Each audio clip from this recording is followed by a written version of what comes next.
Welcome back, everybody. Welcome back to another edition of Heart of the City. We are at Heart of the City 101. 101, man. It's been a journey for us, man. Appreciate y'all tapping in tonight. Yeah, the NFL season is on the rise, on the mend. Tomorrow we got NFL finally back. You know what I'm saying? We definitely got baseball hot and heavy right now. You got the Mets, Yankees in the race, trying to get to the World Series. Yanks right now in a battle with the Houston Astros. We're going to tap into that. We got culture segment. Got a special culture segment for y'all tonight. And Coach's Corner, of course. You know what it is. Speaking of Coach, how you feeling tonight, Coach? How you doing, bro? I'm good. Just grinding. That's about it. How about you? How you feeling today? You already know, man. Like always, man, putting in that work, man. You know, trying to get the heartbeat of the city right now, man. These Yankees, that damn Yankees. Yankees been on a little bit of a roll lately, though, but we're gonna get into it, man. Right after the intro, man. Appreciate y'all. Hit that like button, subscribe, all that good stuff, and we coming right back, man. Let's hit it.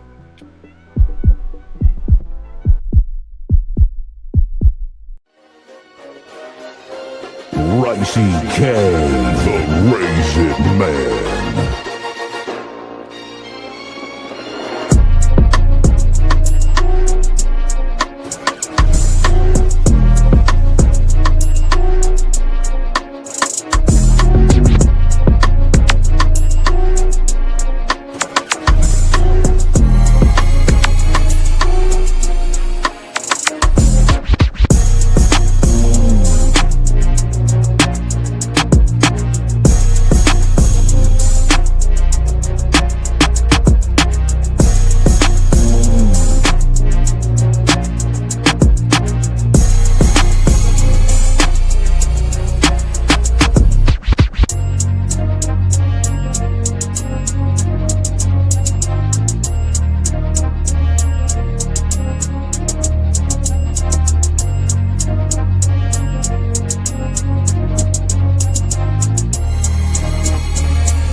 All right, man. What is going on, man? Welcome back to another edition of Heart of the City.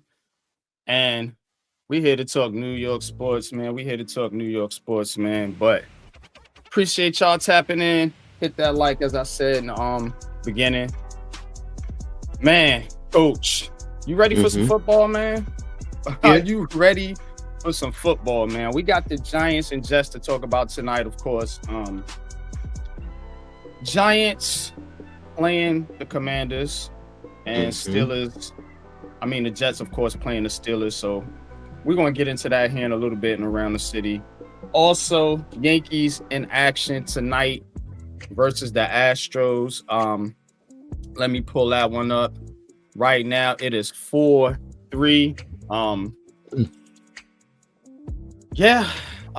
Yankees been hot, though. Yankees been hot lately. And we're going to get into all that, man. Appreciate the chat for tapping in.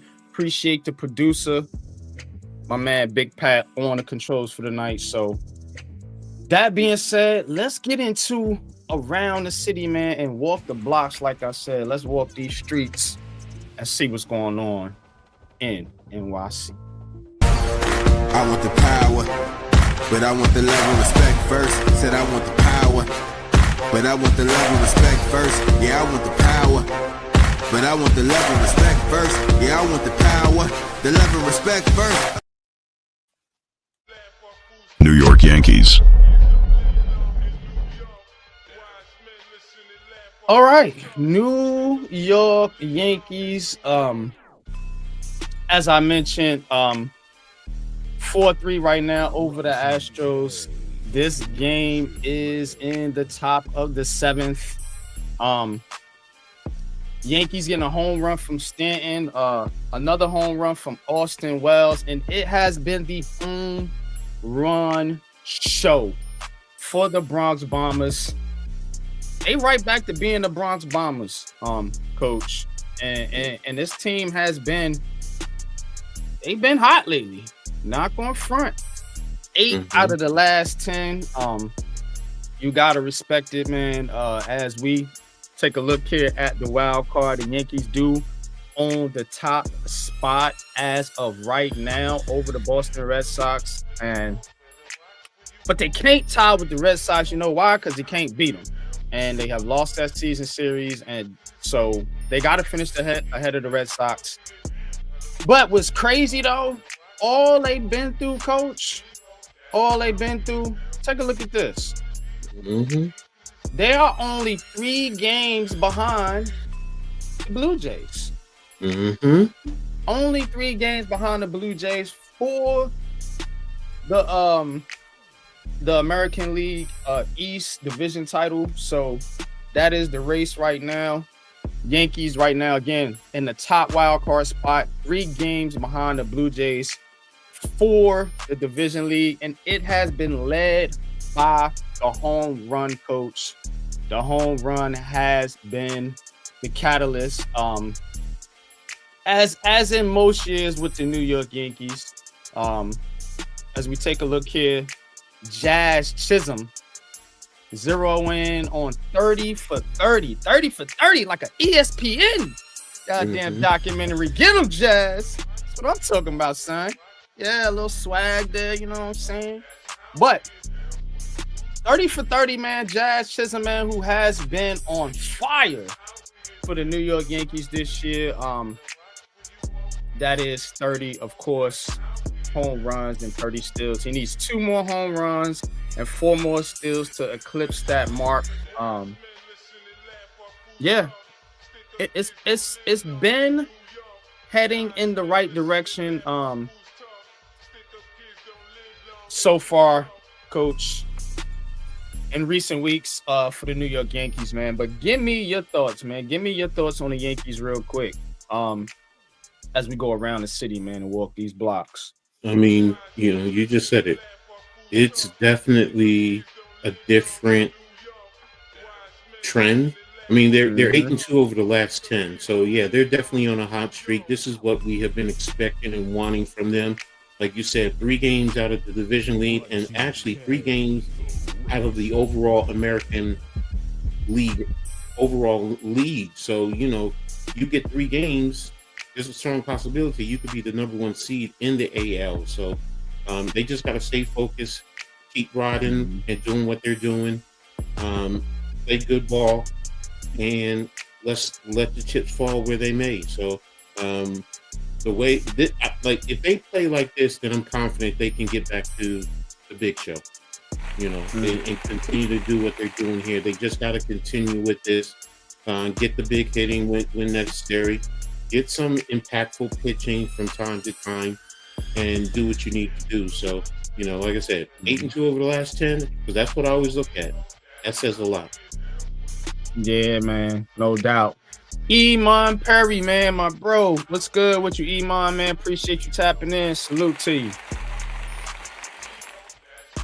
Yeah, so Jazz on the 30 for 30, man. How you feel about that? How you feel about Jazz Chisholm? Nah, Jazz. Let me tell you something.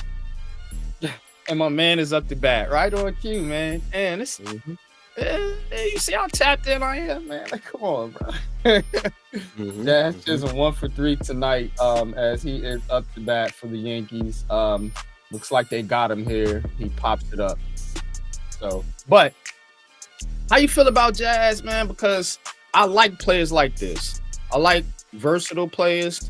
He can hit for power, but he can also hit, for contact as well. A pretty decent fielder, you know what I'm saying? And again, he's somebody that it's kind of underrated, or kind of went under the radar as they got him in a trade from the Marlins last year, man. But guy's been on fire, man. Him, Trent Grisham, Carlos Stanton, dare I say, has been doing his thing.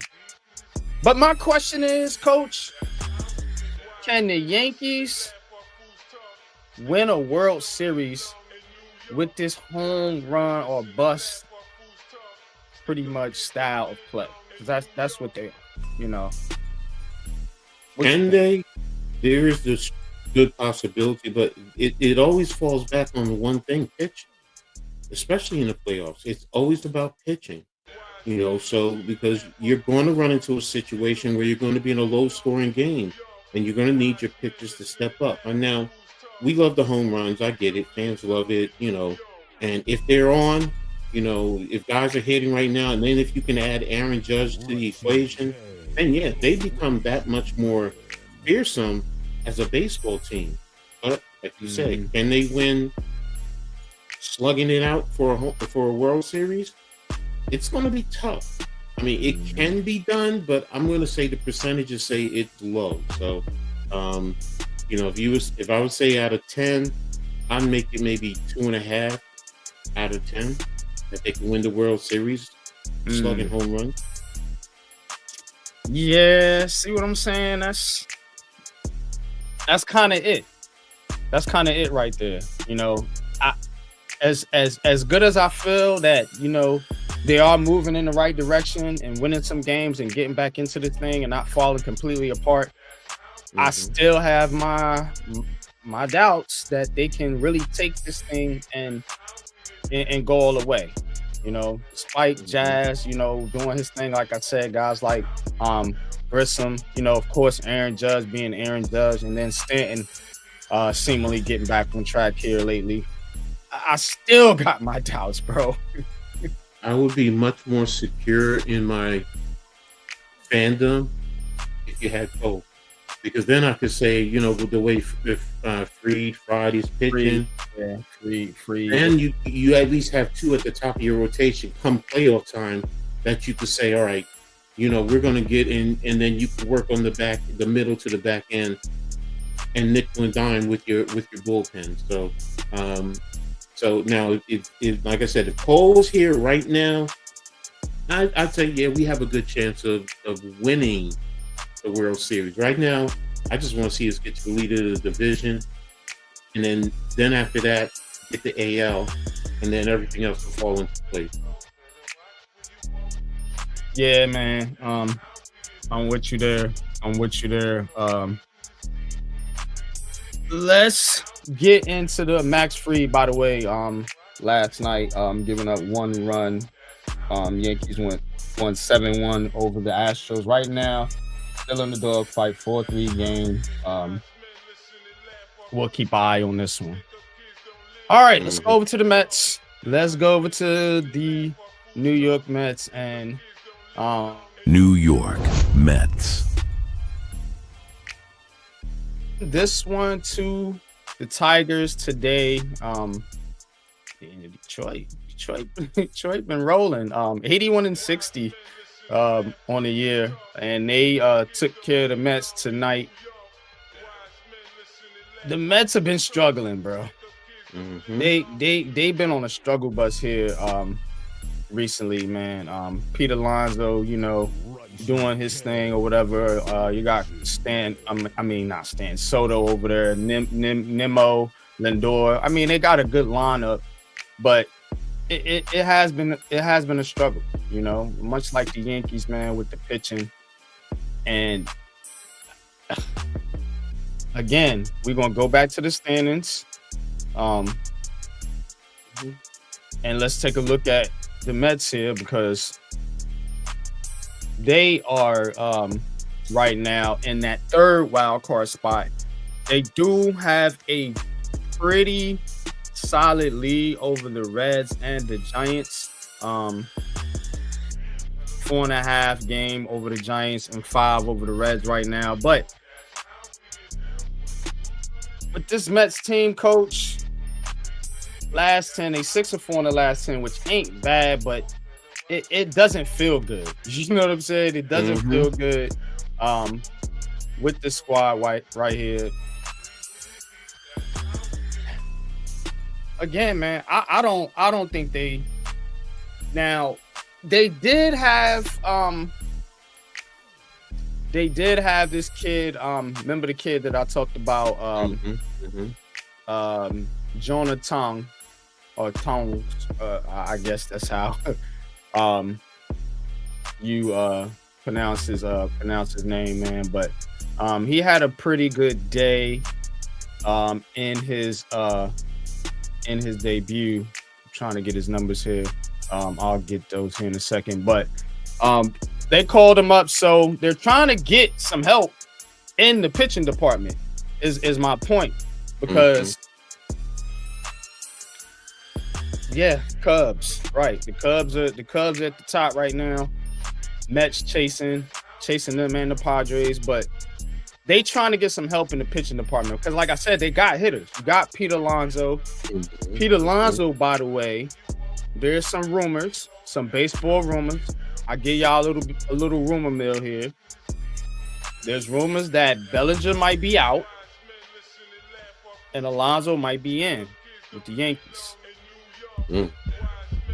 So we gonna see how that work out.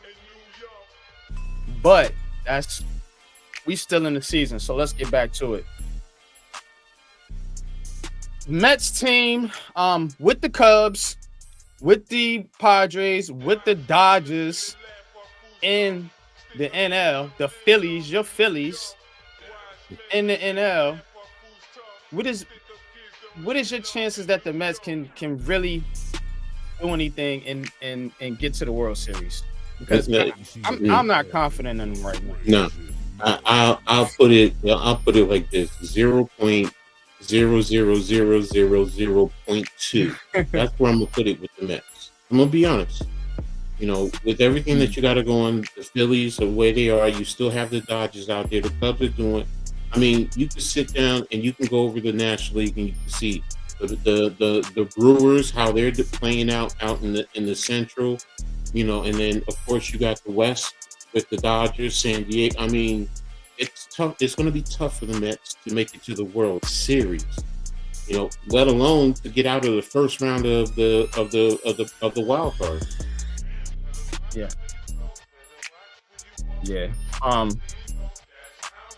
The Mets, like I said, 6 games behind the Phillies right now. I think that is a wrap. They only have a 3.7% chance at winning the division. 81% chance at the postseason. I do think they'll get there, and I think they will get eliminated pretty quickly. All right.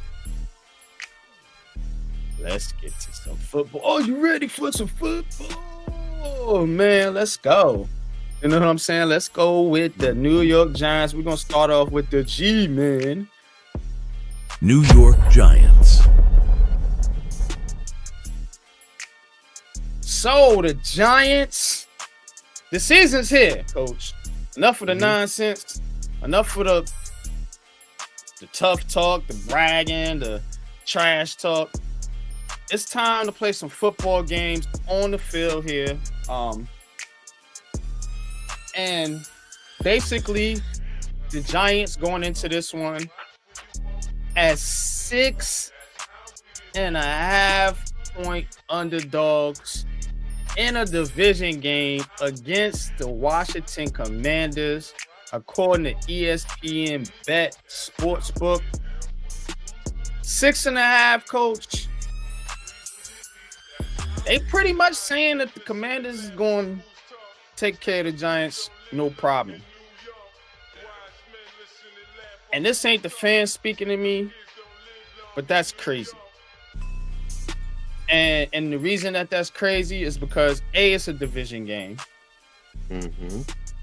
B, you have no record of consistent season-to-season play from the Washington Commanders telling you that they're going to be good again this year based on what they did last year. And the same thing with the Giants. You have no. So to give that much of a spread without even knowing is crazy. And then the next thing about it is the Commanders got better, but so did the Giants, especially on defense. So we can't act like it's some type of mismatch here. Now, Jaden Daniels is an X factor, but the Giants just got them an X factor on defense, Abdul Carter. And that's what I want you to dive into real quick, Coach, if you don't mind. Mm-hmm. Abdul Carter, how much of an impact can he have on this Giants defense and their ability to stop what Jaden Daniels does? You know, which is you know, basically being a runner, even though he can stay in the pocket as well. You know, he's a threat as a runner, and you don't want him taking off scrambling up the side for an 80-yard run. How does Abdul Carter fit into that? Because to me, that's the key. If the Giants can prevent stuff like that from happening, basically these guys taking off on them, meaning the quarterback, Abdul Carter being who he is, gonna be in there at linebacker, I would assume, if the coordinator got some sense.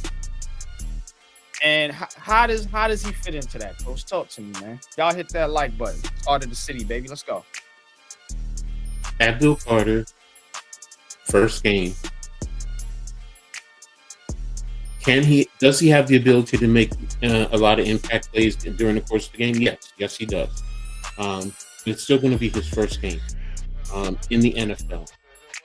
You know, so yes, we saw what he did in preseason, but you weren't playing a full game against starters. Also, how much are they going to use him? You know, because, and where are you going to use him consistently? Now, you were talking about, in a sense, spying Jaden Daniels. Here's the thing with the spy. You use the spy in the course of a game. You know, defense, offense, in a series, basically, let's just say you're out there 60 times during the course of a game. You know, and let's just say they're passing 35 times out of that time. The amount of times you're going to spy Jaden Daniels out of those 35 plays, I would say 5 tops. So the ability to impact him is going to be great. And the reason why I say that is, remember, depending on what your schemes, whether you're rushing 3, rushing 4, rushing 5, if you got a spy, that's one less person that you're putting into cover.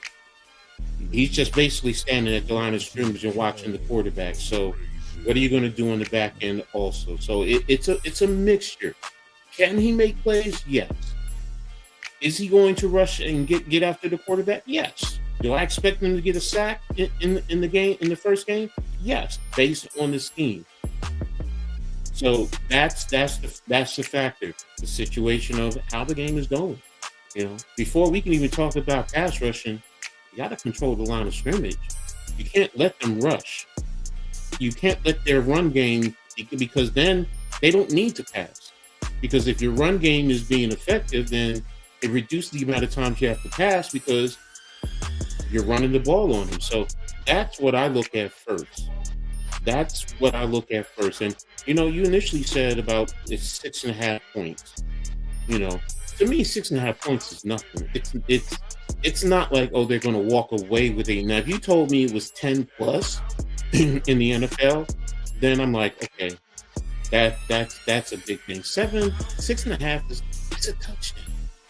Things can happen during that course. Yeah, Coach. But like in the betting world, that's a lot. And the reason that it's a lot is because, you know, a touchdown, basically they gotta at least win by a touchdown. You know what I'm saying? At least. You know what I'm saying? So again, in a division game, a lot of times when you actually go back and look at those scores, a lot of times they're closer than a touchdown. No, I agree with you. They're saying that a touchdown is like comfortable, you know.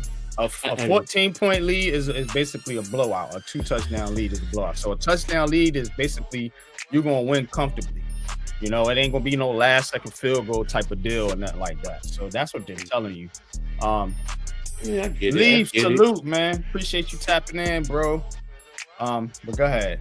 No, I get that. I get what you're saying, you know, as far as that. And, you know, again, I'm just like, you know, look, it's the first game. Do I think our defense can, you know, perform well?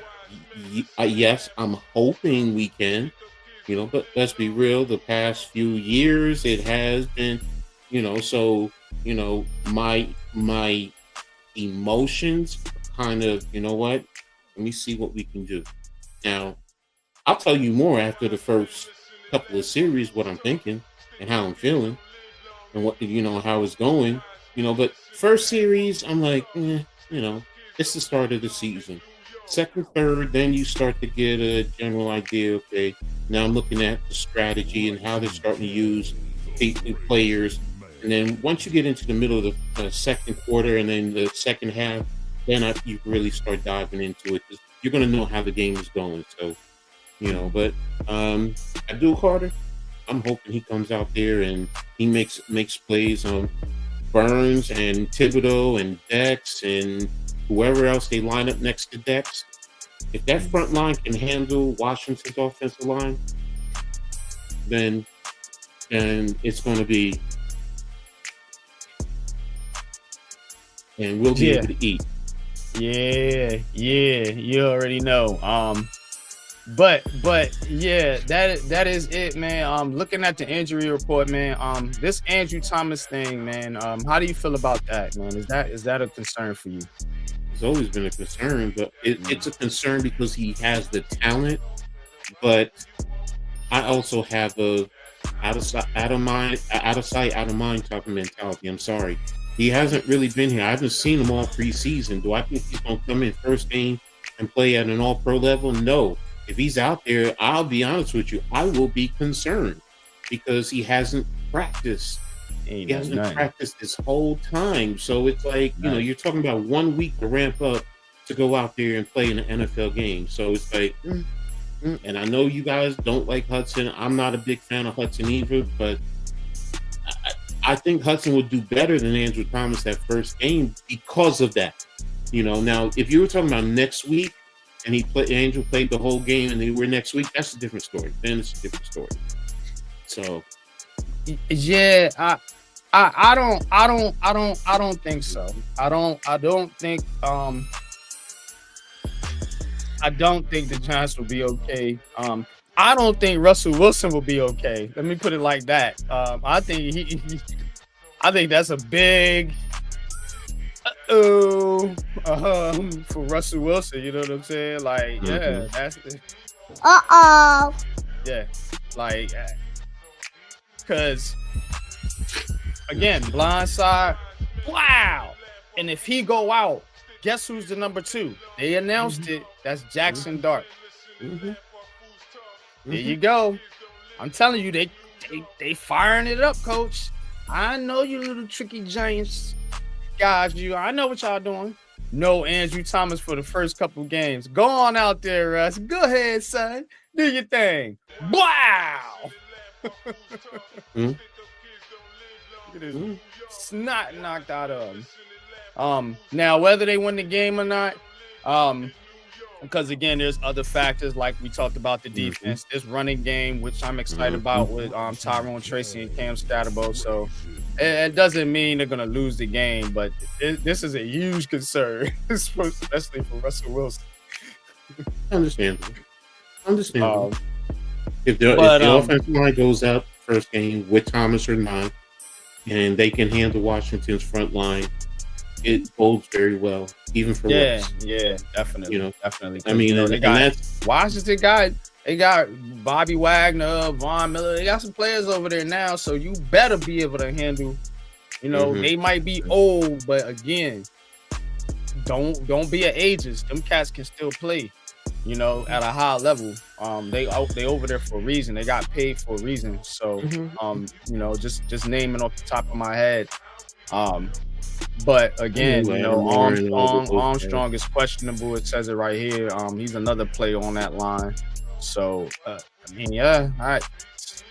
Ain't gonna be no walk in the park to block these guys either. You know what I'm saying? Last year wasn't a blowout in the game, so you know, so I get it, I understand. So it's to me, it's a flip of a coin right now. So Washington, you know, do they fall prey to the sophomore jinx?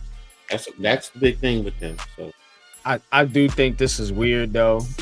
They putting too much on Washington. Like they got them at 68% chance to win, 6.5. Like these numbers is crazy right here. I don't know. I might go with the Giants to be honest with you. But y'all tap in Sunday, man. I'm gonna make my picks on the Sunday show. I don't want to give away my cookies right now because we in a competition. So but let's go over to the New York Jets. New York Jets. Meh. All right, Jets at home versus Pittsburgh. The Aaron Rodgers Bowl. So they're giving up. They're getting 2.5. I should say that's how you read the spreads or whatever. Getting 2.5 according to ESPN Bet.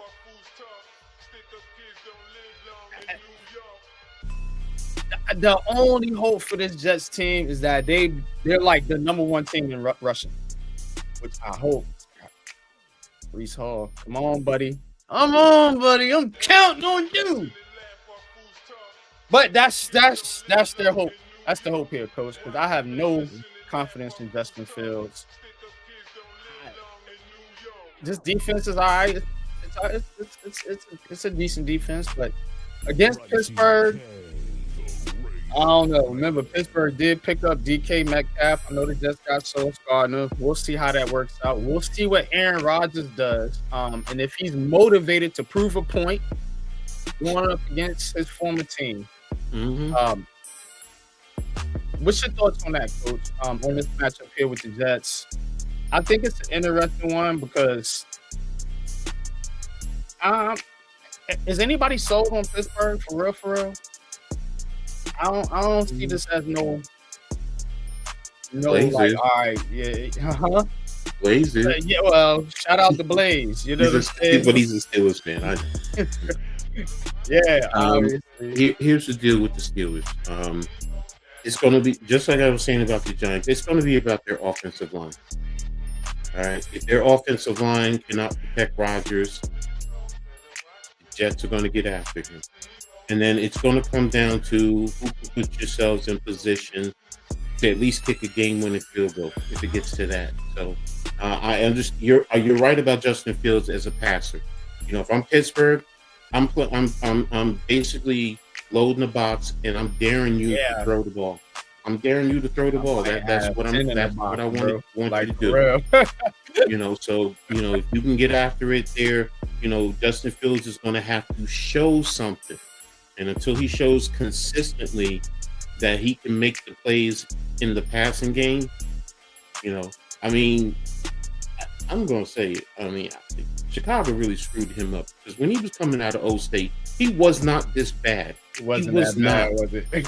No, I'm not saying he was an elite passer, but you know, he was adequate enough to be a passer and a runner in the NFL. But now it's like, you know, you look at him and, you know, he's, you know, body blow, which, you know, takes away a lot of your stamina, your legs, you know, everything in football. So, you know, and like you said, it's going to have to be about their run game. Now, I trust the Jets offensive line more than I do the Steelers, to be honest with you. Verrett Tucker got some issues going on here. I didn't know that. Okay. Is he hurt? Questionable right here. It says questionable with triceps. I seen this come across my timeline the other day. He may have to have surgery or something. So that's something to keep your eye on right there. Yeah, has surgery, more than likely he's done. So and that's a concern. Yeah. Well, like, but yeah, it's bad. It's bad, man. That's tough for the Jets offensive line too. But I mean, let's take a look at the Jets here for a second. I want to see something. So yeah, they got that kid for Shanu. John Simpson, Titnick, Barrett Cut. Yeah, they might be in trouble. And they got a right tackle. The rookie Mimbo. Yeah, he's starting. It's the guy behind. I think running the football, yeah, I can trust it running the football. Passing, I think they're gonna get whooped. I'll be honest with you. I don't know. With a quarterback like Fields, a slow process, an indecisive quarterback, and an offensive line that looks like it's built to run the football.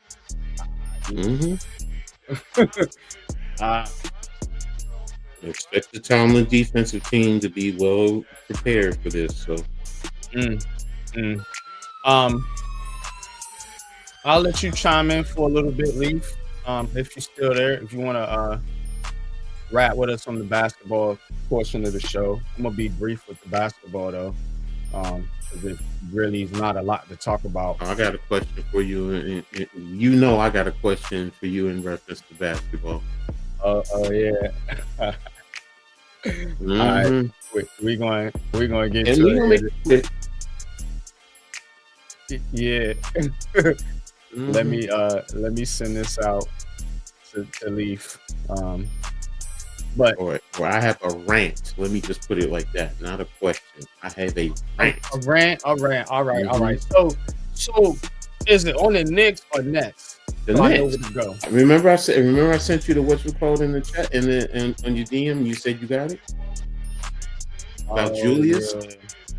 All right, let's cue that up. Yeah, that's a good one.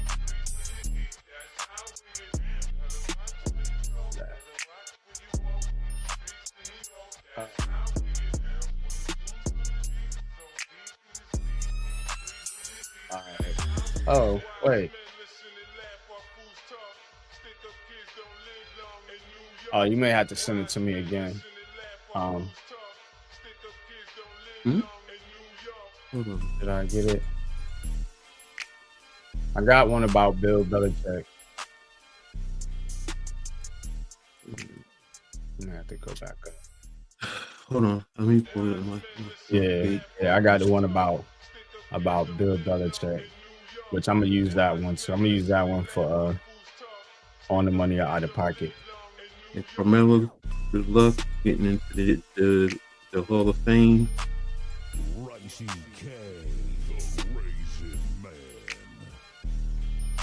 And here you go.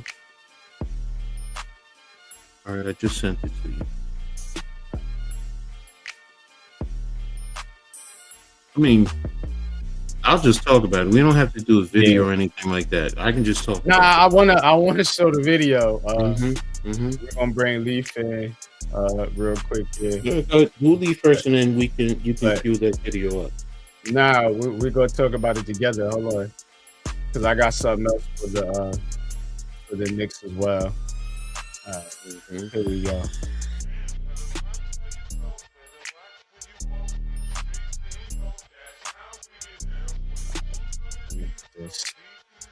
Leaf, what's good? What's going on, fellas, man? Coach and YG, man, what's going on? That was a real heartfelt episode last time out, man. For the 100th anniversary for that show, man. Love that episode, man. Great tribute to your guy. I didn't know him, man, but that was a great collage of everything that we did on that show, man. Love that show. Looking forward to the 200 episode anniversary. Yeah, it's gonna be a bang. Yes, it is. Let's get into this Julius Randle thing. Coach got right here, so we're gonna take a listen. Can y'all hear that? Be angry or upset or have temperament or whatever it is where I would just react. and, kind of like blackout, like those things don't happen, nearly as much. So I think I'm a lot more zen than I used to be. Should I stop smoking marijuana or not? We did that one. That was a big one. And I'm like, yes. But you said yes. Yeah. I think even one time you said this stuff steals my soul. It's definitely tough in today's world, but I think it's so important to have a clear mind and being able to be strong mentally and independent mentally without anything influencing you as far as, substance or voice or whatever, like, being able to sort your own thoughts out. And, we talked about the like smoking, and I think one of the things with that, it made me distant and not present. I kind of just like will be in my own world. And I'm like, no, I'm fine. Like, this is like what it is. My wife would be like, no, you're just not present. Like, we're having a conversation, you're not really present. You're not, you're with the kids, you're not really present. Okay. So, interesting. Julius Randle giving up on reefer. So he says it made him distant. He says it made him not present in the moment. What the fuck was he smoking? I'm sorry. We did that to you? Huh? That's what I'm trying to figure out, bro. What was he smoking? Julius, what kind of bud was you getting over there in Manhattan? If it made you feel like that. He said he wanted to have a clear mind. Now, look, I understand. You shouldn't be high as hell out there on the basketball court. But was that the case? Was you like burning down 3 L's and then going out there, putting up 20 and 10? Was that how he was playing? See what I'm saying? Like, normally basketball players don't do that. They use it as a way of relaxing after the fact of doing a physical, strenuous activity like playing sports. Look, to each his own. Good for you, but that's kind of weird to me. Take it away, Coach.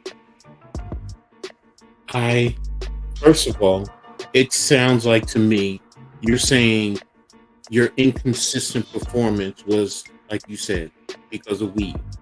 And look, there are people that use it medicinally to get better.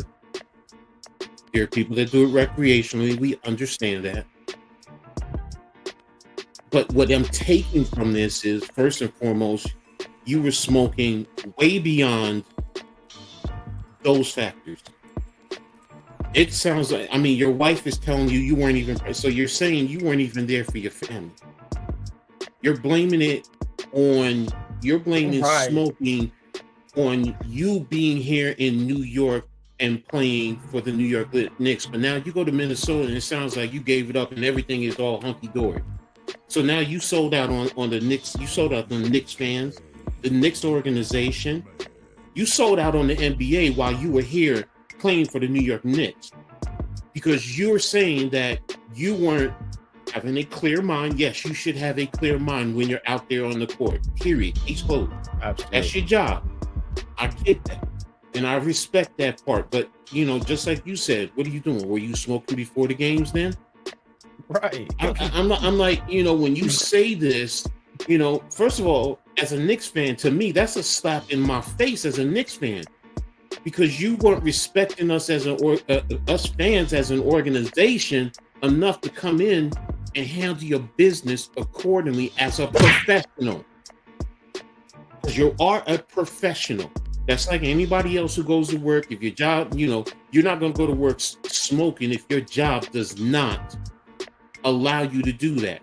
Yeah. So I get it. After the game, you can do that. You get injuries. I get all that. But now when you add your family into it, it's like, excuse me? What are you saying? Is it that you couldn't handle the pressures of being in New York City so that you had to smoke that much? Because as we all say, some people can handle New York, some people can't. Because this is what I'm taking, because it's like you weren't present. You didn't have a clear mind. Mofo, then what the hell were you doing? Right.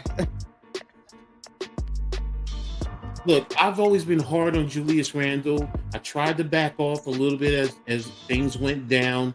With the trade, I was trying to feel it out, with him again. You know what? I'm glad you're gone. I'm glad you're gone. And those Knicks fans who support him, you can hate me for saying this. I'm glad you're gone. I don't ever want to see you back in a New York Knicks jersey. And the only true 30 that represents that in New York, as a New York Knick, is Bernard King. You didn't even disturb that number now because you dishonored it. Coming out here with this stupid ass BS. Keep that stuff in private. I mean, because this is stupid. Now you putting it out here and you look stupid. Yes, I'm a Knicks fan and I'm ranting and all hissy fit, blah, blah, blah, blah. No, I'm telling you, any NBA fan, if he was on your team and came out and said that after he was going, I guarantee you'd be pissed too. You'd be pissed too, because that's disrespectful. Because what he's saying is, I had to smoke the coke being on in that organization. That's really what he's saying. I smoked so much that I couldn't. That bad over there? Dang, right. Come on. Because New York when he was rocking, New York was behind him. There were times he was playing hard. There were times I criticized him for arguing with the refs and not getting back on. But now, you know what? That's telling me you probably was high as a woola and wasn't handling your business. But you know what? Go ahead, y'all. Y'all got it. Yeah, bro. Yeah, man. You know what else? You know who else gets on my nerves? Speaking of the Knicks, Ben Simmons is uncertain about playing basketball anymore. Him thinking about giving it up. I don't know if I want to continue. Hold on, Leaf. I don't know if I want to continue to play anymore. When you say that, you're done. So I'm tired. I'm done. I done got enough bread from all these teams. But pockets is fat. Feeling pretty good right now. Got a little bag last year. Yeah. This guy right here is an abomination, bro. I can't. And if the Knicks sign him, they're an abomination. Like, get this dude out of here already. Go ahead, Lee. I'm tired of it, man. Hey, first and foremost, I said after we got through with him, I said he don't deserve another check in the history of this league. He don't deserve another penny or another crumb. I think the 30 teams should band together and make sure that Ben Simmons doesn't get another penny from nowhere in the NBA, probably nowhere in basketball if they could pull it off. Nowhere overseas, nowhere underseas, nowhere in a watered down league, nowhere in the G League, no nothing. Yeah. You get nothing, no more. That's number one. Yeah. Number two, he only feeling this way because he ain't getting $40 million contracts no more. That's why. So I mean, we already know what the TikTok is, but I was originally coming in here for something, not for the Michael Parsons situation. But since we on the subject of Julius Randle, what the hell? What the hell? Yeah, this hard to city, bro. I am baffled. I'm like, I gotta say, and Coach, everybody up here, including Coach, knows how I feel about the Knicks and the Tangerines. But I will say this: Julius Randle, for all of the marijuana that he intaked, I guess while he was over here or in Minnesota, I mean, somehow, some way, it led to a 3-time All NBA player or 2-time All NBA player. I mean, it led to a guy that was most improved player. He was averaging 20. He was one of the few players in this league that was averaging 20, 10, and 5 at some point. You know what I'm saying? So it's just when the playoffs came around, yeah, you got to think about it.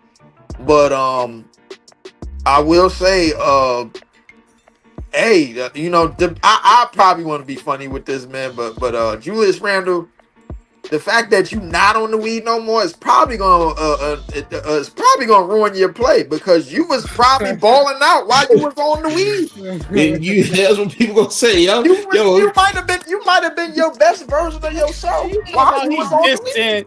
And I just gotta give it up, man. What you mean you gotta give it up? It's helping you get through this. It's helping you. So if it's helping you get through this. And the type of person, I don't know Julius Randle, but the type of person he perceives to be kind of a hyper animated, you know, sort of angry type of guy, you need to smoke. Yeah, you need all of that smoke. And my estimation is something. Listen, Allen Iverson, a true story. Allen Iverson, he had a story where there was a story where he had went to practice, he went to bed early, this, that, and the third, and he went out the next game and put up 6 points. He went to the club like the next night and partied all night and came back out and dropped 40. You need what you need. I'm not gonna argue. You listen, can't nobody understand your zen. Can't nobody understand your vice. LT was high as hell on the field. Lawrence Taylor was the highest of the high.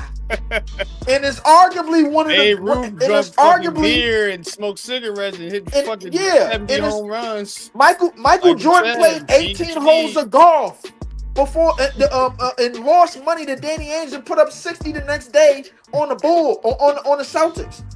It is what it is. Your vice is your vice. I'm not blaming you. You just don't need to be telling people about it until you retire. Why do we need to know this? You don't see, it's these podcasts and these internet stuff that get you lined up. Stop running your damn mouth. We don't need to know that you get high. You kept it a secret this long and now you got to spit it out. What's wrong? Half of us don't even care if you're getting high. Just go out there and play ball. I know nobody care if you getting high. Get high. Lee, while I got you here, I do want to get to the Nets, man. This Heart of the City, man. Y'all hit that like button. Talk to me about what Brooklyn is doing with this roster, bro. Here's the roster math, as they say at the moment. You got the 12 players on the guaranteed NBA deals: Claxton, Porter Jr., Terrence Mann, Hayward Highsmith, Noah Clowney, Dariq Whitehead. They just signed Sharp plus the 5 draft picks: Demon, Nolan Tari, Drake Powell, Ben Saroff, and Danny Wolf. 5 players on non or partially guaranteed standard deals: Keon Johnson, Jalen Wilson, Drew Tommy, Tyrese Martin, and newly signed Ricky Council. One unsigned major restricted free agent, Cam Thomas. One unsigned unrestricted free agent, Zaire Williams. And then this EJ Liddell that they just signed. And then Tyson Etienne. What the fuck's going on here, bro? This is where I need your help. What the hell is this team doing? Well, I can tell you this. The one thing that's keeping my mind off of what you just read is the fact that MPJ is nothing but pure comedy. I don't know if you've been on Twitter, bro. The shit he been putting out is hilarious, bro. We got another light-skinned dude that's getting paid $40 million, but this time he can actually get out there and go do something. You know what I'm saying? So, I mean, listen, what this roster is you know how you know that game where you play what's gonna stick to the wall, and you just throw a whole bunch of shit at the wall and just see if it's gonna stick. That's exactly what's going on here. That's exactly what's going on here. But the thing is, I don't blame it because teams in the past have done it. You know what I'm saying? It is what it is. When you in a bond that Sean Marks and Joe Tsai has put us in, because they're still here, and Sean Marks is still getting a check, and Sean Marks is still has a job after all of these failures on this team. Meanwhile, over in Cleveland, the coach that should have been our coach just won 60-something games, and he might be a trade away from winning the Eastern Conference. So I said that to say, fall apart here. But I said that to say the roster is basically that game where let's just throw a whole like come on NY, let's go to this wall. You see it? See it right here? We're just gonna throw a whole bunch of stuff at this wall right here, and we're gonna see what's gonna stick. If it stick, it's good. If it land off, fuck it. It's over with. That's it. It's done. That's what's gonna happen. That's what's gonna happen. But again, man, why won't what's going on? Are they gonna trade Cam Thomas? Like, what are they doing with Cam Thomas? I don't think they have any plans for Cam Thomas, to be honest with you.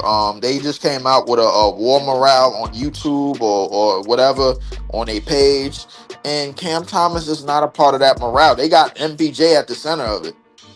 I don't know. MPJ has been move on. They about to move on from him, ain't they? MPJ. All I can tell you is why wouldn't you have him sign with the team? And it's weird, bro. I'm gonna tell you this. MPJ, since that trade, he has gotten more media in this summer than he's ever got in Denver ever. He's been in a rectangular state. In New York. He's been in a rectangular state on a winning team these last 4-5 years. How many years it was since Denver been winning and getting to the conference finals and whatever in game 7s, and he has gotten hit and he has showed his ass. He has showed out. He is like really, really showing his character. And I personally believe, I'm just playing when I say this, I personally believe that he is a drug test away from being out of the NBA with the way that he is wilding out in New York, bro. Like I don't think he is ready for this at all. He is wilding out so much on these podcasts and on these interviews, bro. Like this dude is, oh man. You should see him, but he might be light-skinned nigga of the year. Jesus, I ain't gonna lie to you. I ain't never seen a light-skinned dude so anxious to get out of Denver. But do you think it is the right move to look to trade Cam Thomas, whether they do it or not? What you think? I'll be honest with you. At this point in time, I mean, like, go ahead. I mean, I'm on the fence about it. I don't even think it's the right or the wrong move. I just think it's a move. To me, you picking a direction. Just pick one. If you don't want to sign Cam Thomas, okay, fine. Then let the young man go somewhere else. But the thing is, they're trying to get Cam Thomas. They offered Cam Thomas a deal knowing that there's no market for him to go anywhere else. There's 6 free agents still hasn't been signed. And Cam Thomas is one of them. Yeah, those are the restricted free agents. Yeah. Only him, Giddey, Kuminga, and Quentin Grimes. Yeah. Are restricted free agents. Russell Westbrook and somebody else is unrestricted. So the reality is that the Nets is in a position where the market is so small for those restricted free agents. They like, hey, you take this or you ain't gonna play at all, basically. And I mean, it's kind of smart on their side. On his side, he just fired his agent. He signed a new one that's not going to get him a better deal because this restricted. Maybe he just wants a deal. You know what I'm saying? Sometimes that's what it is. Well, fire the agent like that. You know what I mean? According to sources, the Nets have offered him 2 years, $28 million, and somehow, some way, allegedly, he said no. Allegedly, Kuminga said no to 4 years, $70 million. Allegedly, Josh Giddey said no to 4 years, They $80 playing million. some game with these restricted free agents. What it sounds like they playing some type of game here, where because in a restricted free agent, basically the team still has your rights. Yeah. So you really can't do but so much. You can't go out there and negotiate with no other team. You know what I'm saying? So that's the game that the teams is playing. And I guess the free agents is like, well, we not just gonna sign for anything just because you got my rights don't mean I gotta sign. Bro, they're playing. Well, that's the game that they're playing, but yeah, that's the game they're playing. That's what I'm saying. Now, who wins this game is Listen, hey, and coach, you might know this too. The game that's going on is different from the game that's you think you're gonna play. The game that's going on is the fact that it's only 4 restricted free agents, and ain't none of y'all demanding no top paper.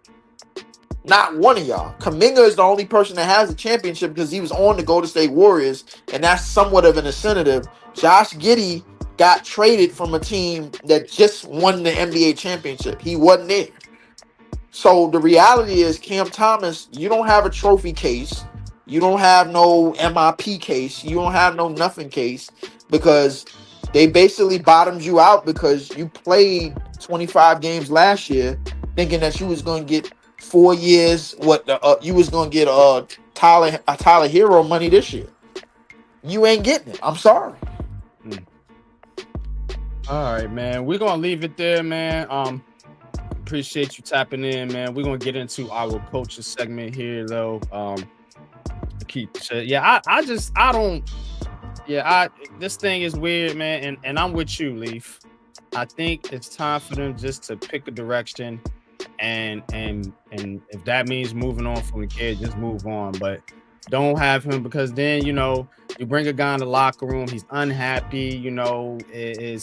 It messes with the chemistry. You got a bunch of young guys here, like you said. So either get him in there, get him happy, pay him, or move on. And the sooner you do that, the better, because you letting this drag out.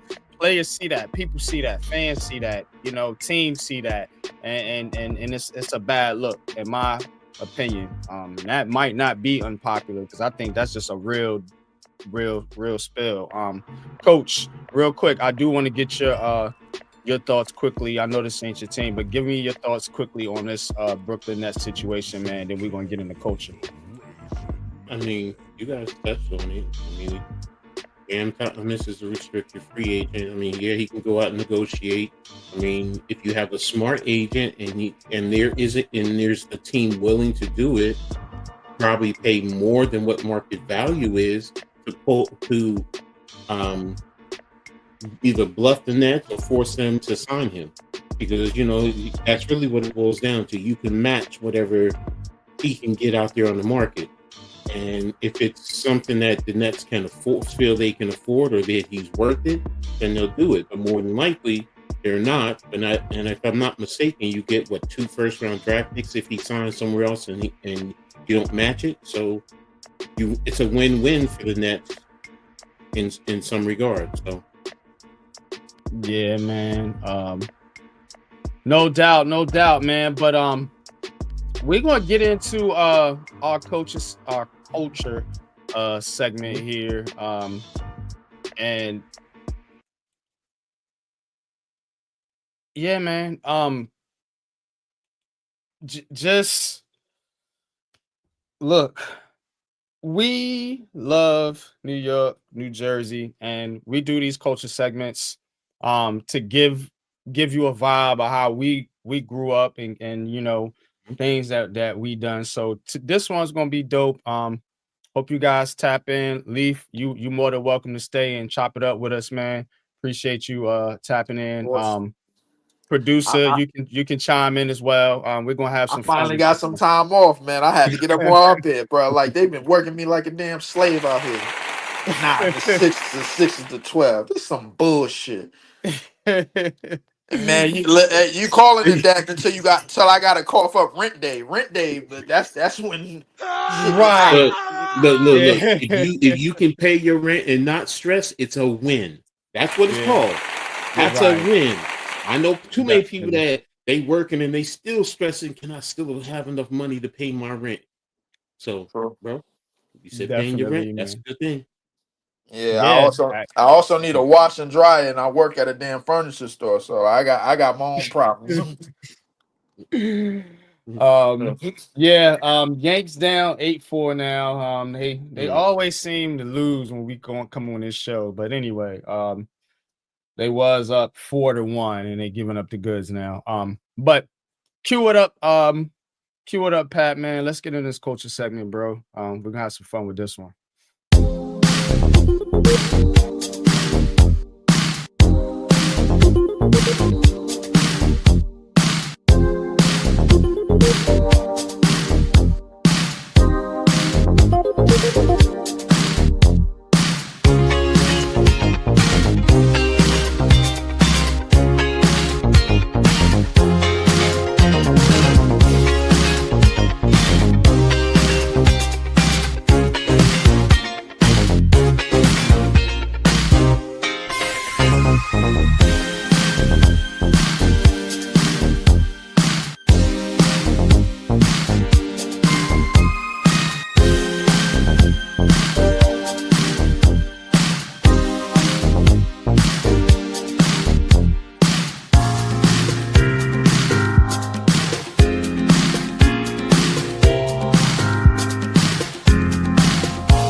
All right, man. Let's get into it, man. Let me get that one off the screen.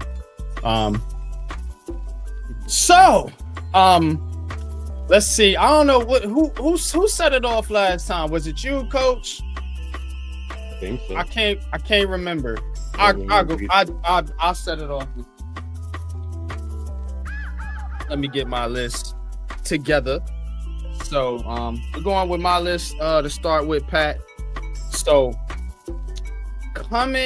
this is the top 5.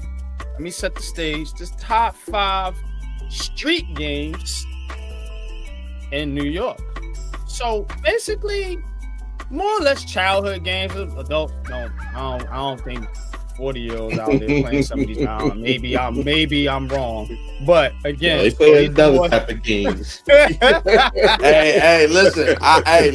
I grew up around a lot of older cats, bro. Like almost everybody was older than me. It was like a small group of us, but I can tell you for one thing for sure: the games that you played in the street or in the building or on the side of the building, this, that, and third, I know all about. Trust me, I remember every last one of them. I mean, I'm an 80s baby, man, but I remember them. We're gonna get into it. All right, let's do it. So I'm gonna start with my 5, and we're gonna start with number 5. Number 5. Red light, green light. 1, 2, 3. Red light, green light, 1, 2, 3, 1, 2, 3. Yeah, red light, green light. You know, basically a form of freeze tag. You know, you know how to play it. You know what I'm saying? And this comes in at number 5, man, because the whole block would play. A bunch of us would just gather together, man. It'd be a huge street full of kids playing this game out there, man. Basically a game of listening and you know, like, you had to be on point. You know what I'm saying? You had to be on point. You had to know what light it was. You know what I'm saying? Red light means stop. Green light, go, obviously. So, and that's how we play. Drew, what's up, man? What's good? Red light district. That's a dope. That's a dope fun. Yeah. You know what it is. But that comes in at number 5 for me. That comes in at number 5, man. It was a fun game. Like I said, man, a bunch of us together and play it. They have a big block. Everybody playing red light, green light. Number 4. Number 4. Skelly. Skelly is truly unique to the region of New York, I would say. And the reason is because New York, like, this is a way for us to take advantage of trash. Kind of like you get these empty little bottle caps or whatever, and you take some wax, melt it inside the bottle cap, hardens up, and then you can take these tops and glide them across. They would glide across the concrete, as you see the kids there on the screen. And so the object was to get them in those little boxes. You would have to slide them in, and the top would have to line in the box. Line in the box. And then you would move on to the next box. You know what I'm saying? You got to enter the game. Right. The game got intense. Yes, it did. You could play with one-on-one. But yeah, man, this was fun. This was fun, man. And you see they would draw the actual court with the shark on the street like this. So you can play it anywhere. You know, right. It was pretty much flat, you know, what's on the hill and like that. Skelly comes in at number 4, man. As it says, iconic game. If you are from New York and you do not know of this game, I would say coming in at number 2. Coming in Number 3. Handball. This one is more like tennis, kind of like. You had to be athletic. You had to have a good hand-eye coordination, you know, dexterity, shit like that, because that ball came wow, it was smacked the shit out of that ball. I mean, wow, like yeah, and you had to be on point, and you know what I'm saying, and hit the ball back. This in New York was mean. You know those little blue balls, man. They was trying to hit the damn thing like that, man. Fighting and stuff, man. But look, this was dope. 2-on-2, 1-on-1. You know, they had these courts, these walls, throughout the city. So every, you know what I'm saying, they was scattered around out there, whatever. But handball, yeah, man. Handball was our version of tennis because we ain't had no tennis left. But yeah. So there's my mic off. Can y'all hear me? Mic check. Yeah, I hear you. Mic check. Okay, mic check. All right, we're good. But yo, handball coming in at number 3. Now, number 2. Number 2. Manhunt. Remember playing manhunt at night? Yeah. Basically, like tag. You know what I'm saying? Basically, you know what I'm saying? Like, you had to go find the man. You know, like you had to go find it. And look, it's basically like because tag is like who's it. You know what I'm saying? If you're it, you gotta tag somebody, and then they have to be it. But in this game, you played at night, and in this game, whoever was it, man, like you had to hide, you had to go hunt, you had to go on a man hunt.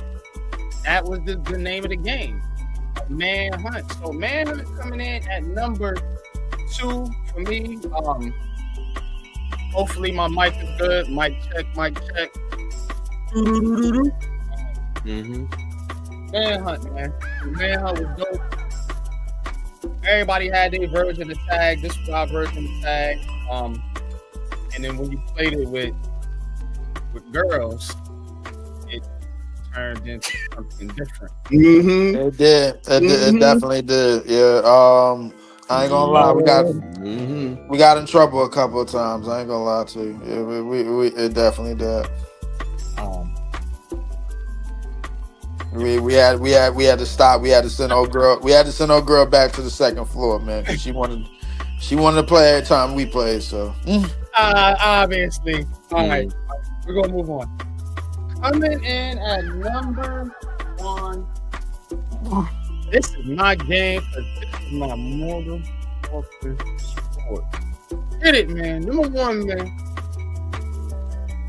Number 1. Crate ball. Crate ball. absolutely. Yes. See, y'all had stickball and different games that you played. That was, you had 3-second hold. That was the football game. The ghetto football version of football. 3-second hold.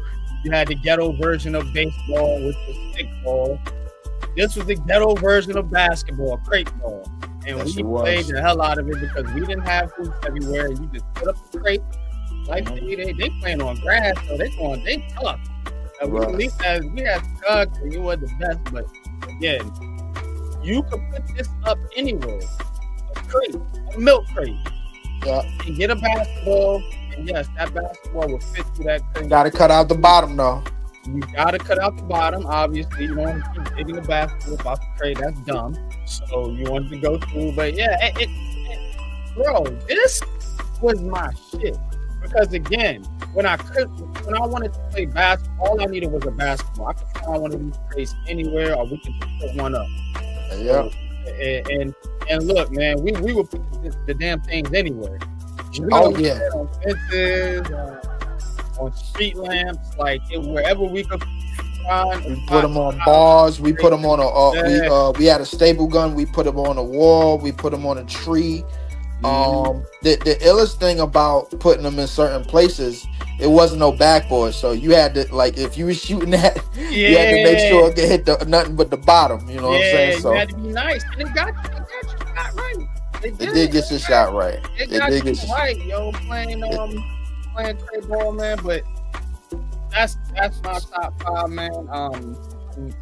I'm sure there's other things that I'm leaving out. There's plenty of games, plenty of this is what I played mostly. Honorable mention was obviously hopscotch. Yeah. And let's let Coach get in the head. Yeah, definitely. That way then we can Coach. Together. Hey, what's good, man? But yeah, what y'all think about the list? Go ahead, Coach. I'll let you Your list is good, man. Real good. So definitely respect that. There's a lot of stuff that I was very familiar with. So yeah, man. So you got the floor, bro. What you got for us, man? Okay. I'm gonna come in now. I don't have any pictures, so I'm sorry, y'all. It's just my ugly ass face, though. But coming in at number 5.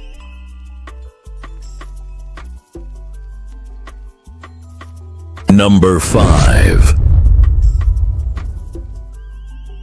Growing up, going to Brooklyn to my grandmother's, we played bottle caps. And for those of you who don't know, you just take it's similar to skelly, but it's like skelly and pitching quarters. You take the dirt, fill it in there, and then you're pitching it up against the wall and seeing who can get closest to the wall. Very simple. All the kids around there used to play it. So that was my number 5 bottle caps, especially being in Brooklyn now. Back at home in Jersey, coming in at number 4. Number 4. We had a game called Fort Attack, and it's fun. All right, where we are at, in between our houses, when I was a kid in the 70s, there was a bunch of trees. Went from the street all the way between the houses, all the way to literally to this, almost to the other street behind us. and we would go in there, and you would take sticks and whatever, and interwoven of the tree branches and everything, mix leaves with it on the outside, and take dirt and compact it, and there's your fort. And your other opponents would do it right across the way. And then you take some mud, put it together. That's your weapon, your bomb, and you're throwing at each other. You're trying to hit them, or you're trying to knock down their fort. So, and it was very fun. And then there came a time when you would go hand to hand, and you would just come out with sticks as your sword, and you would go at it. So that was my fun, one of the fun games that we played Fort Attack back in the days in Plainfield. So there you have it. Coming in at number 3. Number 3. Leaf, you already said it. Hopscotch, man. We all played it. You know, girls were out there playing it, and you know, the guys would come in, and you know, we would join in, and you know, throw your rock down, and there you go. Get your chalk, draw it right there on the street, because where we lived at, it was like a little dead end street, and we could go out in the street and do it, and there you go. I mean, I was thinking about double dutch for a second, but I wasn't good at double dutch, so you know, but I went with hopscotch. That was the one that was really, you know, something that I always had fun with. So, and especially when you threw the rock down and then trying to bend, and then sometimes there was always somebody, because your leg when you went down was sticking out, somebody would always accidentally walk by and trip you or try and knock you over. So that was a fun one, hopscotch. Coming in at number 2. Number 2. Now I took 3 of them because I really couldn't separate them. They were all fun. It was, like NYG said, red light, green light, red rover, and freeze tag. Freeze tag. We always played those back in the days. Always. Now I also wanted to. I should have prefaced this first. I'm sorry. With mine, I had to take sports out because in our area, football, basketball, baseball, soccer, we were always playing sports all the time. So I had to, because at first when I was doing it, writing it down, I said, okay, I was writing down I said, wait a minute, you're doing everything sports ed. No, take everything out. And you do real kids games like you were when you were growing up back in the day. So, and those were the ones: red light, green light, red rover, and freeze tag. And I know everyone knows those. So, and it was always fun. It was always fun. You always had everyone. And when I tell you everyone, we lived in an area where we had a main road that was maybe about, I would say, a good 3/4 of a mile long. It was dead end at one end, and each in between or going up the road, there was probably about 6 blocks also dead end, and each dead end had about 4 or 5 houses. But you always had kids.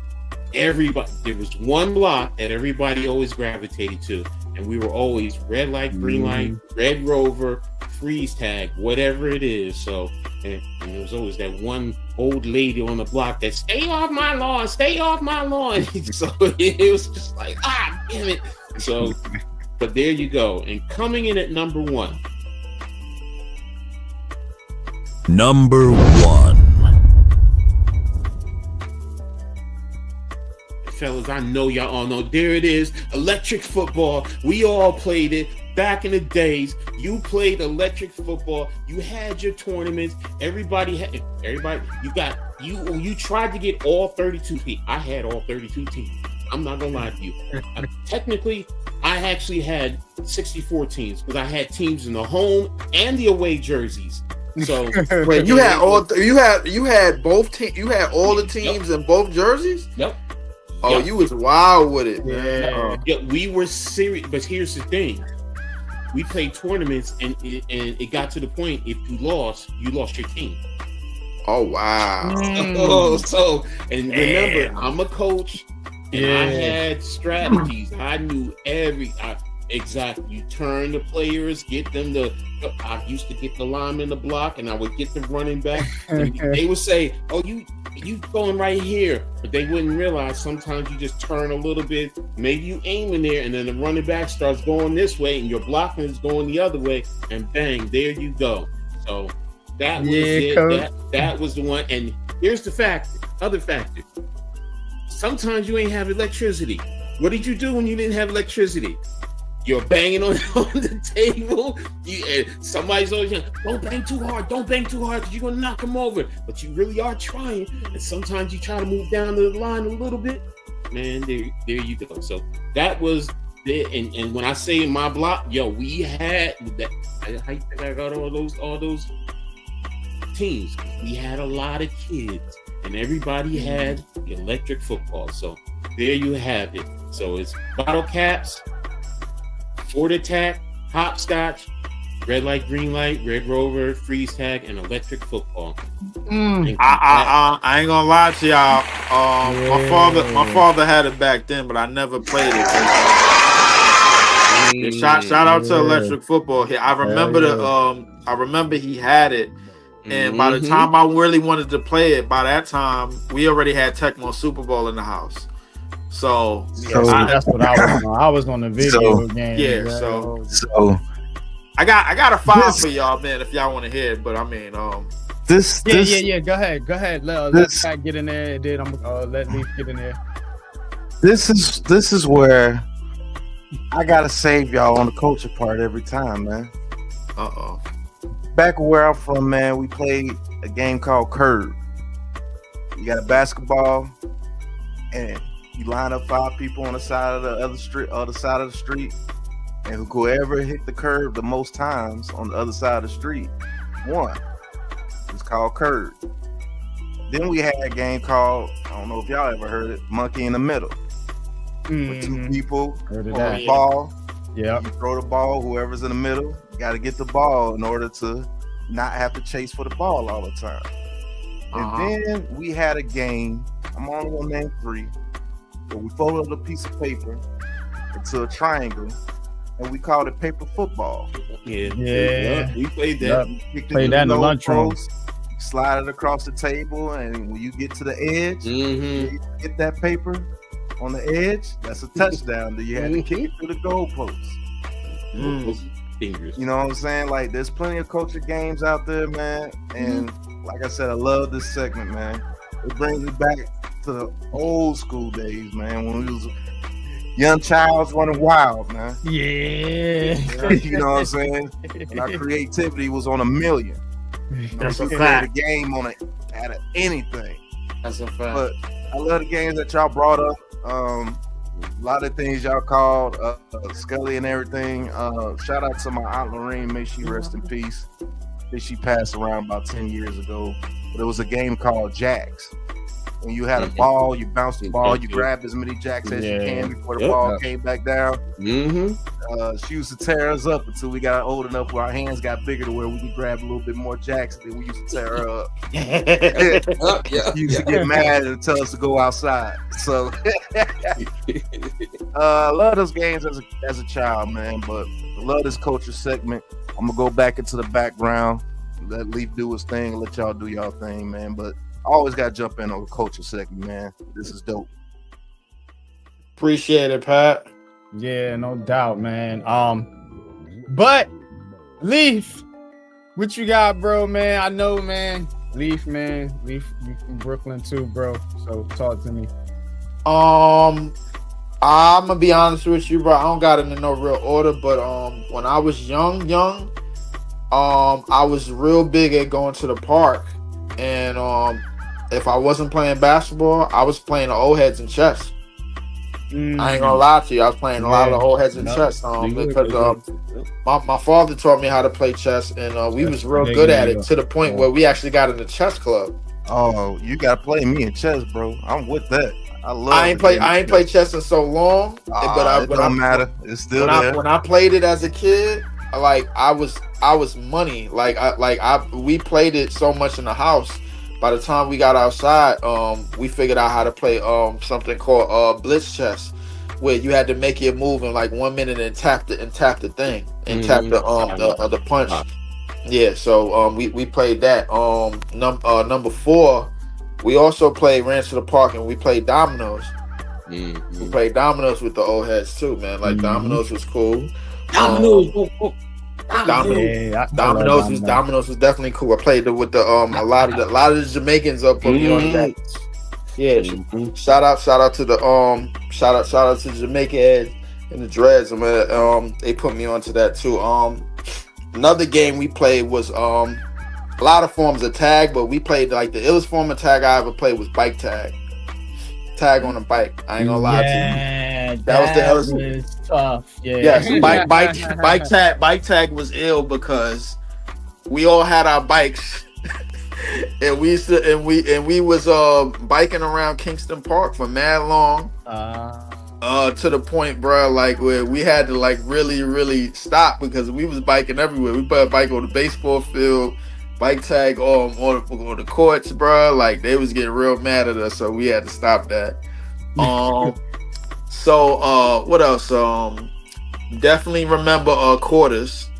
Because quarters was my first gambling experience. Because if your quarter wasn't the furthest, you lost your quarter. Whoever quarter was the furthest, they got all the quarters. You know what I'm saying? So like quarters was a lot like bottle caps, but we played it with actual coins. And you gave up that coin at the end of the day. That was my first gambling experience. And quarters. Yeah, because that was a gateway to dice. Dice. That was a gateway to dice. You know what I'm saying? CeeLo. CeeLo, craps, man. With anything you could play up in the street, man. So those are the most memorables that I remember in New York, and especially growing up around Brooklyn and the Bedford-Stuyvesant area. But oh man, that stop. Definitely. Yeah, but great show as always, gentlemen. I gotta get rolling. I got different duties now, man. I ain't gonna lie to y'all, man. I feel you, bro. I feel you. Yeah, man. But I stop by, bro. Like anytime, bro. You know, I want to bring you in on this show, man. You know, you obviously being from the area, you know what I'm saying. Definitely love, man. Especially when we do these coastal segments. Love to hear your input. So yeah, man. Definitely. Before I go, just because y'all Giants fans, I gotta laugh, but because I had to move to Texas to get Michael Parsons, bro, on my team now. I'm like, I had to move to Texas to get Michael Parsons. Yo, I told everybody. So many people was blowing up my phone. They was like, yo, bro, you seen this? I found out when I was working and I was about to get off. Yo, y'all just got Michael Parsons. I was like, yo, biggest stick up since Reggie White. Biggest stick up. Like stick up with no gun, no knife, no nothing. That is wild though. You move down there and then he get traded to your team. That's crazy work. Wild. I'm surrounded by Cowboys fans that are pissed out of their mind, man, and I'm loving every minute of it, man. Like, and y'all as Giants fans, I know y'all loving it because y'all just gave up somebody that won the Super Bowl with the damn Eagles. So, I mean, it is what it is, man. But appreciate y'all. I'm gonna get going, Coach.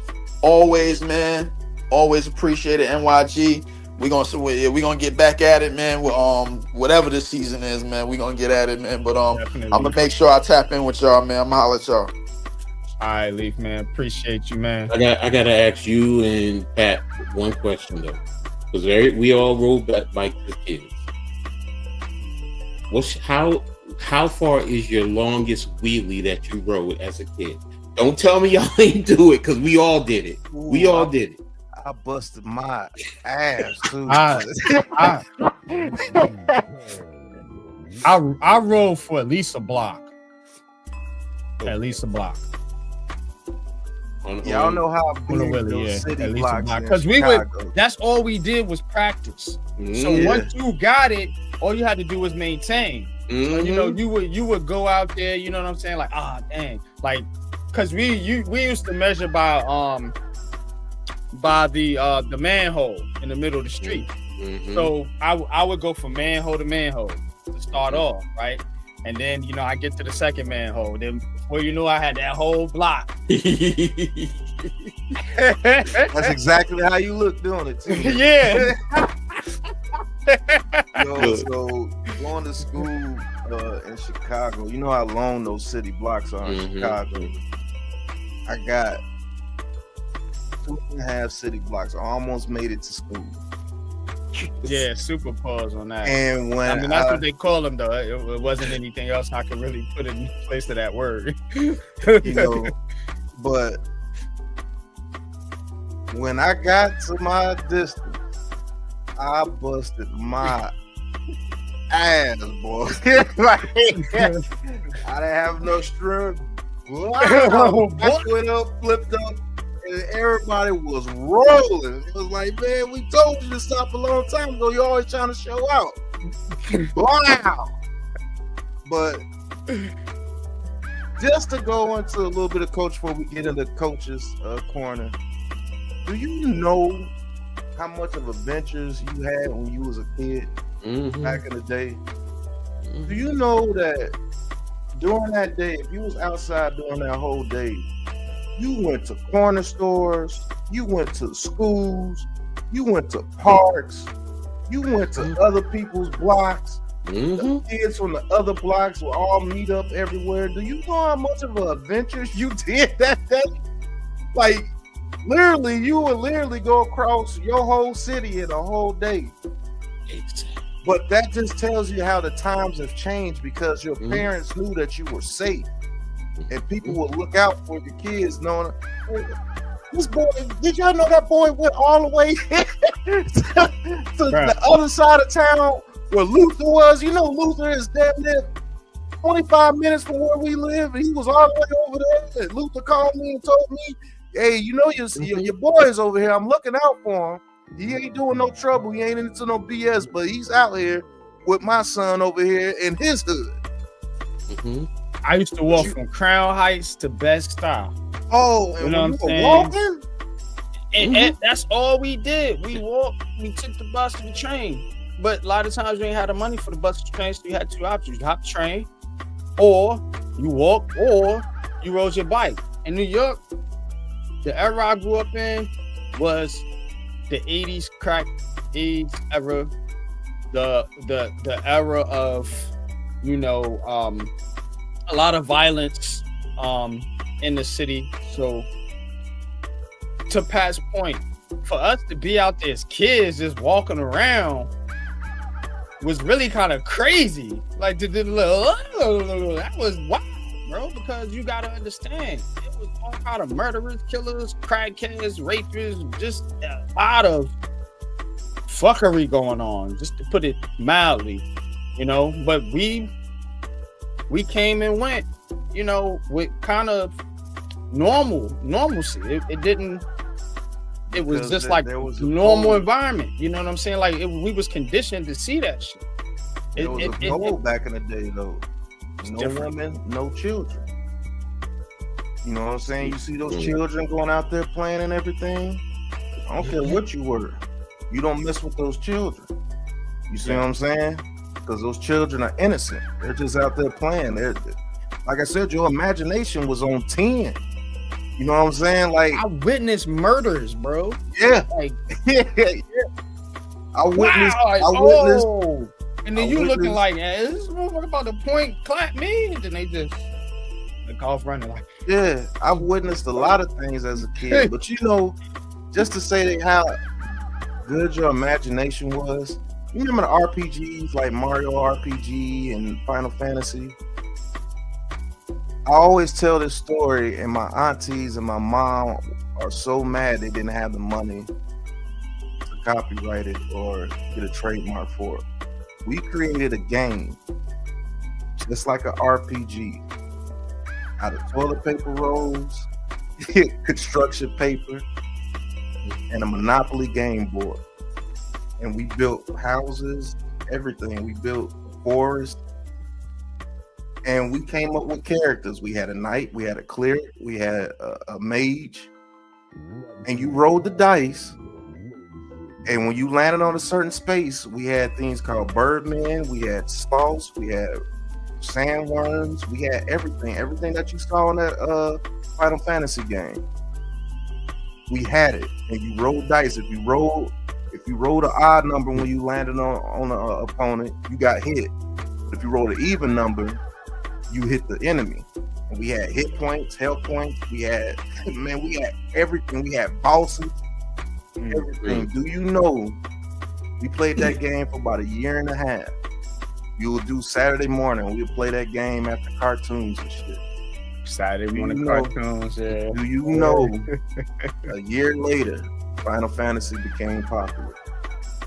And as we were playing that game, we was like, oh my God, we created this game before they did. And my parents looked and they cried. Because you said, you little niggas should be rich.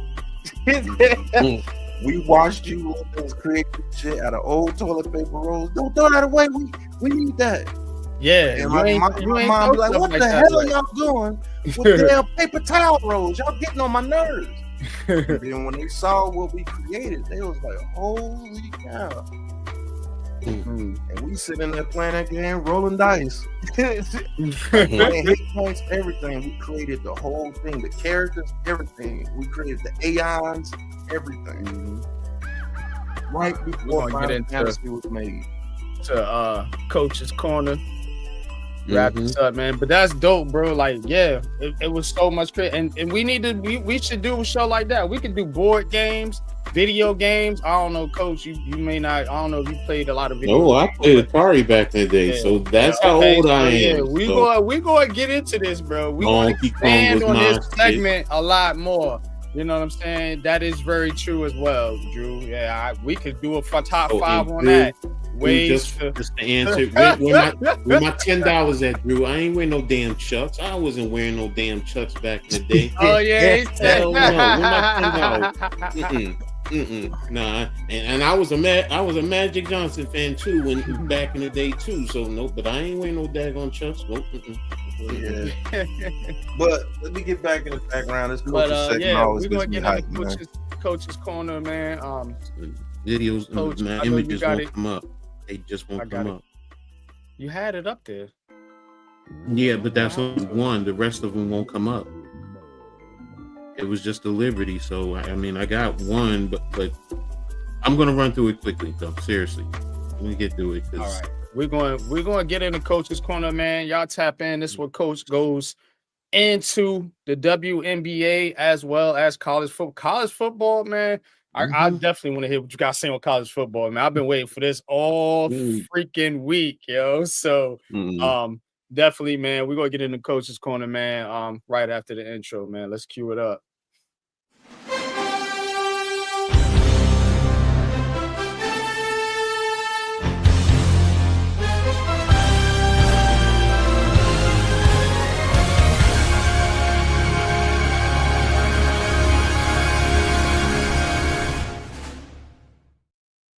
Thanks, NY. I really appreciate you, man. Coach's Corner. Love doing this thing, the research. So I'm get through this as quickly as possible. I don't want y'all to see my ugly face no more. But first one is going to be a little heart-wrenching. I'm going to be honest, so because it really broke me down when I read the article. And I'm going to put the link in the chat in case anybody wants to pull up the article and read it for themselves. But this past Thursday, this was about a high school football game here in Jersey. And this is about the real meaning of teammates. It was from this game that really showed me the true meaning of what it's about. And this game pitted two teams down the shore, Manchester High School and Toms River East. And it taught also the young kids certain values too. So the story goes, the head coach of Manchester High School, Tom Farrell, was wondering what was taking the opposition so long to snap the football to start the game. Looking across at Toms River East, the head coach, Kyle Sandberg, was pointing at Farrell and covering his heart with his other hand. Even the players on Toms River East were involved, holding their helmets high in the air, showing support to the head coach of the other team.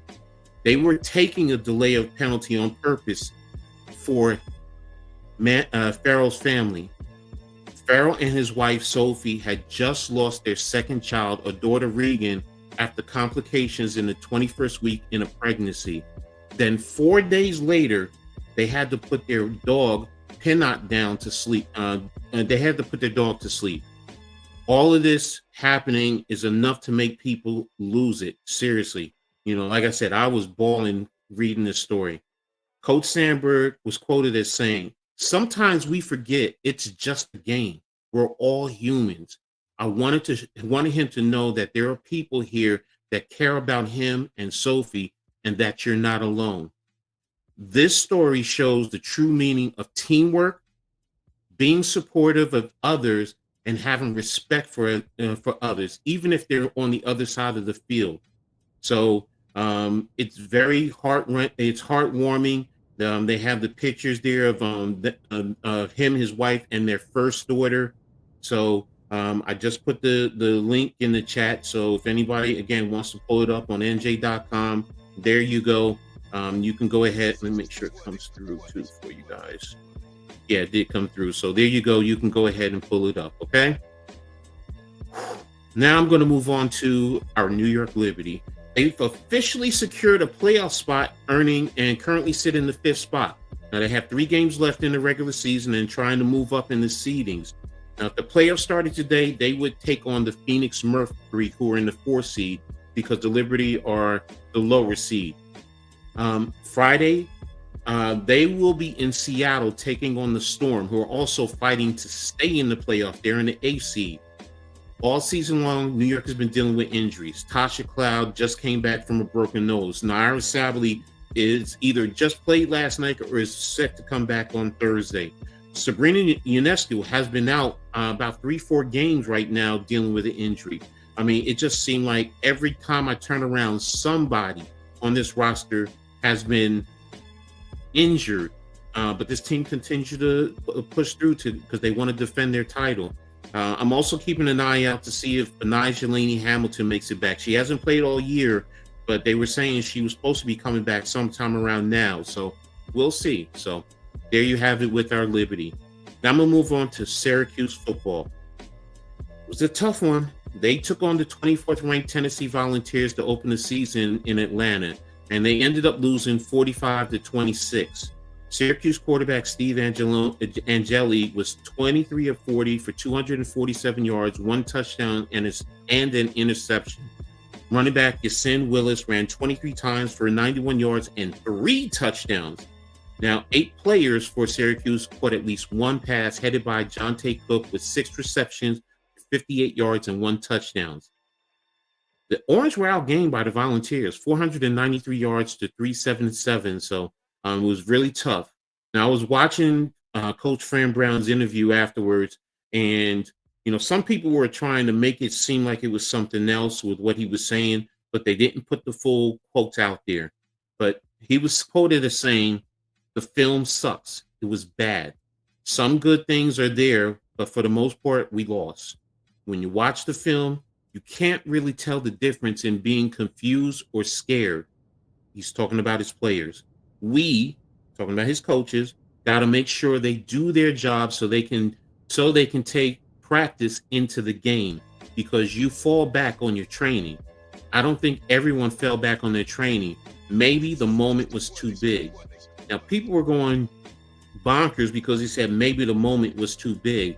But what he's saying is actually true, because number one, if players weren't following through with their training, maybe that moment was too big, and there's nothing wrong with that. Plus, you also have some second and first year players playing. So it makes sense that some of them would be overwhelmed. Plus, you're playing the number 24 ranked team in the country.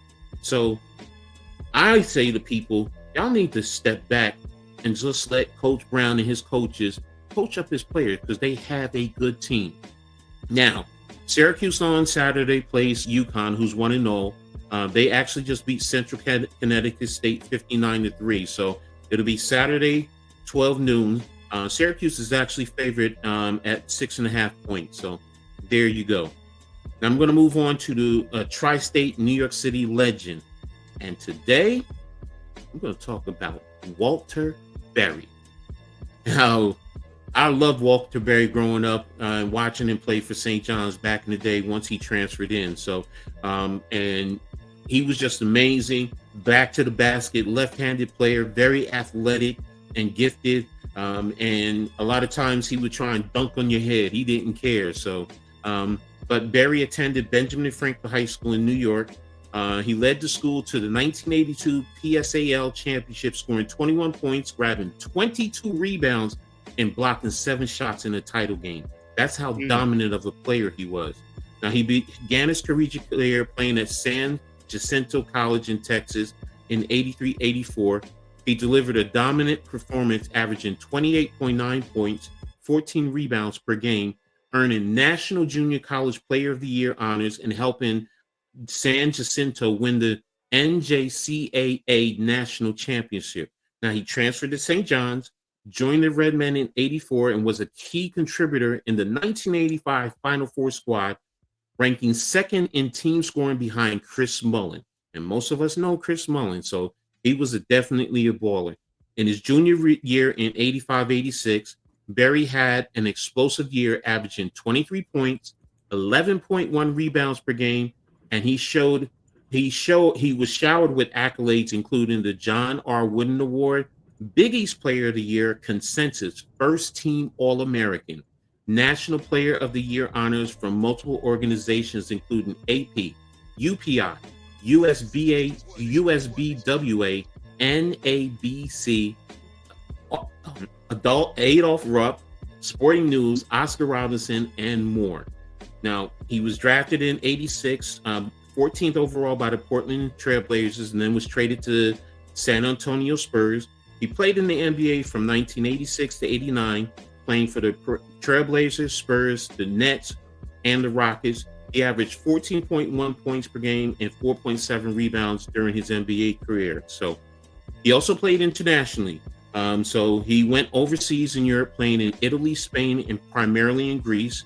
He starred for teams included Basket, Napoli, Atletico, Madrid, Villa Arias, Olympiacos, PAOK, I can't say that one, Arakelis, Palio, Canto, Union, Olympia, Macedonis, and Aura Basket Jet.